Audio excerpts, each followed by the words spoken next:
വിശുദ്ധ മാർക്കോസ് എഴുതിയ വിശുദ്ധ സുവിശേഷത്തിൽ നിന്ന് യേശു അവിടെ നിന്നും പോയി സ്വന്തം നാട്ടിലെത്തി. ശിഷ്യന്മാർ അവനെ അനുഗമിച്ചു.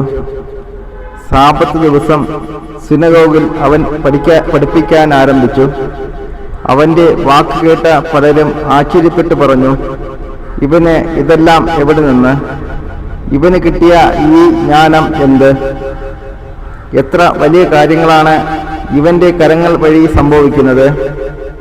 ഇവൻ മറിയത്തിന്റെ മകനും യാക്കോബ്, യോസെ, യൂദാസ്, ശിമയോൻ എന്നിവരുടെ സഹോദരനുമായ മരപ്പണിക്കാരനല്ലേ? ഇവന്റെ സഹോദരിമാരും ഇവിടെ നമ്മുടെ കൂടെ ഇല്ലേ? ഇങ്ങനെ പറഞ്ഞ് അവർ അവനിൽ ഇടറി. യേശു അവരോട് പറഞ്ഞു, സ്വദേശത്തും ബന്ധുജനങ്ങളുടെ ഇടയിലും സ്വഭവനത്തിലുമല്ലാതെ മറ്റെങ്ങും പ്രവാചകൻ അഭിമതിക്കപ്പെടുന്നില്ല. ഏതാനും രോഗികളുടെ മേൽ കൈകൾ വച്ച് സുഖപ്പെടുത്തുവാനല്ലാതെ മറ്റ് അത്ഭുതമൊന്നും അവിടെ ചെയ്യാൻ അവന് സാധിച്ചില്ല. അവരുടെ വിശ്വാസരാഹിത്യത്തെക്കുറിച്ച് അവൻ വിസ്മയിച്ചു. ഇന്നത്തെ സുവിശേഷത്തിലൂടെ കടന്നു പോകുമ്പോൾ പ്രധാനമായി 2 ചിന്തകളാണ് ഉള്ളത്. ഒന്ന്, യേശുവിനെ നാം അംഗീകരിക്കുന്നു, എന്നാൽ പൂർണ്ണമായി എല്ലാവരും അങ്ങനെ അംഗീകരിക്കുന്നില്ല. അതിൻ്റെ ഒരു ഭാഗമാണിതിന് മുൻപിലുള്ള ഭാഗം നാം വായിക്കുമ്പോൾ നമുക്ക് മനസ്സിലാകുന്നത്. യേശു കടലിൻ്റെ മറുകരയിൽ ഗരേസനയുടെ നാട്ടിലെ ഒരു പിശാച് ബാധിതനെ സുഖപ്പെടുത്തുന്ന കാര്യം അതിൽ പറയുന്നുണ്ട്. ആ പിശാച് ബാധിതനെ സുഖപ്പെടുത്തി ശിഷ്യന്മാരുമായി നടന്നു വരുന്ന വഴിക്ക് തന്നെയാണ് രക്തസ്രാവക്കാരിയായ ഒരു സ്ത്രീക്ക് യേശുവിൻ്റെ വസ്ത്രത്തിൽ തൊട്ടപ്പോൾ തന്നെ പൂർണ്ണമായും അവരുടെ അസുഖം മാറിക്കിട്ടി. അവരുടെ വിശ്വാസം അത്രത്തോളം വലുതായിരുന്നു. യേശുവിൻ്റെ വസ്ത്രത്തിലൊന്ന് തൊട്ടാൽ തന്നെ അവർക്ക് അസുഖം മാറും എന്നവർ പൂർണ്ണമായി വിശ്വസിച്ചുകൊണ്ട് സ്പർശിച്ചു. ആ സ്പർശനം ഏറ്റ മാത്രയിൽ തന്നെ യേശുവിൽ നിന്നും ശക്തി പ്രവഹിച്ചു. അത് യേശു തിരിച്ചറിഞ്ഞു. യേശു അവരുമായിട്ട് സംസാരിക്കുകയുണ്ടായി. അതേ കാര്യത്തിലൂടെ തന്നെ ശിഷ്യന്മാരുമായി വരുമ്പോൾ തന്നെ ജായിറോസിൻ്റെ മകൾ സുഖമില്ലാതെ കിടക്കുന്നുവെന്ന് പറഞ്ഞു. അവരുടെ സിനഗോഗ് അധികാരിയായി തന്നെ ജായിറോസ് യേശുവിനെ കാണാനെത്തുന്നത്. യേശു അവരുടെ വീട്ടിലേക്കും പോകുന്നു. അവരുടെ വീട്ടിൽ പോയി കുഞ്ഞിനെ സുഖപ്പെടുത്താനായി പോകുന്ന വഴിക്ക് തന്നെ അവരുടെ ആൾക്കാരെ വിട്ട് പറയിക്കുന്നുണ്ട്, കുഞ്ഞ് മരിച്ചുപോയി, ഇനി ഗുരുവിനെ ബുദ്ധിമുട്ടിക്കേണ്ട, അങ്ങോട്ട് പോകണ്ട എന്നുള്ള വിവരങ്ങൾ.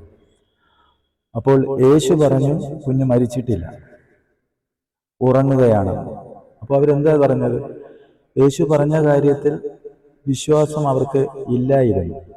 അവർ യേശുവിനെ പരിഹസിച്ചാണ് പറഞ്ഞത്, കുഞ്ഞ് ഉറങ്ങുകയല്ല, മരിക്കുകയാണ് ചെയ്തത്. എന്നിട്ട് യേശു അവിടെ ചെല്ലുന്നു. നാം ആ ഭാഗത്ത് നോക്കുമ്പോൾ തന്നെ കാണാം, യേശു കുഞ്ഞിനെ സുഖപ്പെടുത്തി മാതാപിതാക്കളെ ഏൽപ്പിക്കുന്നു, ഭക്ഷണത്തിന്. അത് കഴിഞ്ഞാണ് യേശു നേരെ ഈ ബൈബിൾ ഭാഗത്തേക്ക് വരുന്നത്. യേശു അവിടെ നിന്ന് പോയി സ്വന്തം നാട്ടിലെത്തിയെന്നാണ് ആ ഭാഗത്ത് നിന്ന് നമുക്ക് മനസ്സിലാവുന്നത്. അപ്പോൾ സ്വന്തം നാട്ടിലെത്തിയപ്പോൾ യേശു ഈ ചെയ്ത അത്ഭുത പ്രവൃത്തികൾ സ്വന്തം നാട്ടിലുള്ളവർക്ക് അത് ശരിയായ രീതിയിൽ ഉൾക്കൊള്ളുവാനായില്ല. യേശു ചെയ്ത നന്മകൾ നമ്മുടെ ജീവിതത്തിൽ നോക്കുമ്പോൾ യേശു ചെയ്യുന്ന നമ്മുടെ ജീവിതത്തിലേക്ക് തരുന്ന ഓരോ നന്മയും ചെറുതും വലുതുമായ അനേകായിരം നന്മകൾ ദൈവം നമുക്ക് തരുന്നുണ്ട്. അതിലെത്ര പേരാണ് ദൈവത്തിന് തിരിച്ച് പ്രത്യുപകാരം നന്ദി അർപ്പിക്കാനായിട്ട് പോകുന്നത്? ദൈവം ചെയ്ത നന്മകൾക്ക് നന്ദി പറയാൻ നമ്മിൽ നിന്ന് എത്ര പേർക്കാകും?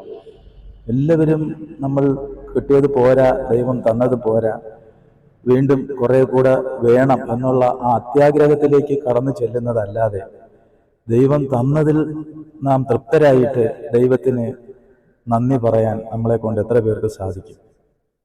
അത് ആ ഒരു നിലയിലേക്ക് നാം എത്തിച്ചേരേണ്ടതുണ്ട്. എപ്പോഴും നാം ഭൗതിക നേട്ടങ്ങൾക്കായി മാത്രം ജീവിതത്തിൽ ശ്രദ്ധ കേന്ദ്രീകരിക്കാതെ ആത്മീയ നേട്ടങ്ങൾക്ക് കൂടി സമയം കണ്ടെത്തേണ്ടതുണ്ട്. അങ്ങനെയാണെങ്കിൽ നമുക്ക് എപ്പോഴും നമ്മുടെ ജീവിതത്തിൽ ദൈവത്തിന് എപ്പോഴും ഒന്നാം സ്ഥാനം കൊടുക്കുകയും ദൈവത്തിന് നന്ദിയും സ്തുതിയും പറയാനും എപ്പോഴും ദൈവത്തെ അംഗീകരിക്കാനും ദൈവം നമുക്ക് വേണ്ടി ചെയ്ത എല്ലാ നന്മകൾക്കും ദൈവത്തിന് നന്ദി പറയാനും സാധിക്കും. അത് നമ്മുടെ ദൈവത്തിന് നന്ദി പറയുക എന്ന് പറയുമ്പോൾ ദൈവത്തിന് നമുക്ക് നേരിട്ട് നന്ദി പറയാൻ സാധിക്കില്ല. നമ്മുടെ വാക്കുകളിലൂടെ ദൈവത്തിന് എപ്പോഴും നന്ദിയും സ്തുതിയും സ്തോത്രവും പറയാൻ സാധിക്കും. പ്രത്യേക സമയം കണ്ടെത്തേണ്ടതുമില്ല. നാം ഏത് പ്രവർത്തന മേഖലയിലായിരുന്നാലും, എത്ര ജോലി തിരക്കുള്ള ആളായാലും, ആ മേഖലയിൽ ആ ജോലി ചെയ്തുകൊണ്ടിരിക്കുമ്പോൾ തന്നെയാണ് നമുക്ക് ദൈവത്തെ സ്തുതിക്കാൻ സാധിക്കുക. നമ്മുടെ മനസ്സിൽ എപ്പോഴും ഒരു ചിന്ത അങ്ങനെ ഉണ്ടെങ്കിൽ നമ്മുടെ ഏത് ദുർഘടമായ ജീവിതപാതയിലൂടെ നമ്മൾ കടന്നു പോയാലും അതിനെല്ലാം ലഘൂകരിച്ച് നമുക്ക് ദൈവത്തിൻ്റെ ഇഷ്ടപ്രകാരം ജീവിക്കുവാൻ സാധിക്കും. അതിനായിട്ട് നമുക്ക് പരിശ്രമിക്കാം. യേശു ഈ ഭാഗത്തിലൂടെ നമുക്ക് പഠിപ്പിക്കുന്നതും അതേ കാര്യം തന്നെയാണ്. യേശുവിൻ്റെ സിനഗോഗിലെത്തി യേശു പഠിപ്പിക്കാൻ തുടങ്ങി. അതായത് സാബത്ത് ദിവസമാണ് യേശു പഠിപ്പിക്കുന്നത്.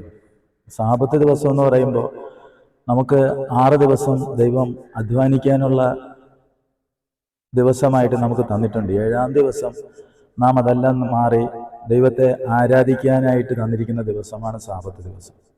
അപ്പോൾ ആ ദിവസത്തിനൊരു പ്രത്യേകതയുണ്ട്. നമ്മൾ ആരും തന്നെ വീട്ടിലിരിക്കാറില്ല. എല്ലാവരും ദേവാലയത്തിൽ പോവുക പതിവാണ്. അപ്പോൾ അതുകൊണ്ടാണ് യേശു ദേവാലയത്തിൽ വെച്ച് എല്ലാ കാര്യങ്ങളും സാബത്ത് ദിവസം കൂടുതൽ കാര്യങ്ങൾ നമുക്ക് വേണ്ടി പറഞ്ഞു വയ്ക്കുക.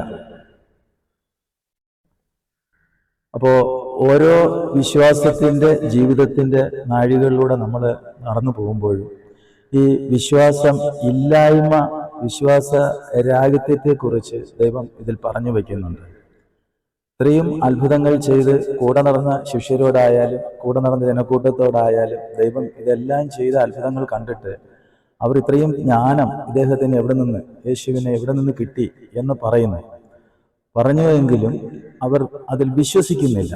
അവരുടെ വിശ്വാസ രാഹിത്യത്തെക്കുറിച്ചാണ് ദൈവം ഇതിൽ നിന്ന് നമ്മളോട് ഈ ഭാഗത്ത് എടുത്തു പറയുന്നത്. അവർ പൂർണ്ണമായി വിശ്വസിക്കേണ്ടിയിരുന്നു. അത് എല്ലാവരും ആ രീതിക്ക് വിശ്വസിക്കുന്നില്ല. അപ്പോൾ നമ്മുടെ ജീവിതത്തിലേക്ക് നമുക്ക് പകർത്താനുള്ള ഭാഗം ദൈവം നമുക്കായി പറഞ്ഞ നല്ല കാര്യങ്ങൾ, നമുക്കായി ചെയ്തു തന്ന നല്ല കാര്യങ്ങൾ ഓർക്കുകയും സ്മരിക്കുകയും അതിനുവേണ്ടി ദൈനംദിനം നമ്മുടെ ജീവിതത്തിൽ പരോപകാരമായി ആർക്ക് എന്ത് സഹായം ചെയ്യാൻ സാധിക്കും, നമ്മളാൽ കഴിയുന്ന എല്ലാ സഹായവും നാം ചെയ്യുകയും ദൈവത്തെ കൂടുതൽ അറിയുകയും ആ തീക്ഷ്ണതയിലൂടെ വളരുകയും ചെയ്താൽ നമുക്ക് ദൈവം പഠിപ്പിച്ച വഴിയിലൂടെ നമുക്കും സഞ്ചരിക്കാനാവും എന്നുള്ളതാണ് ഈ ഭാഗത്തിൽ നിന്ന് നമുക്ക് മനസ്സിലാക്കാനുള്ളത്.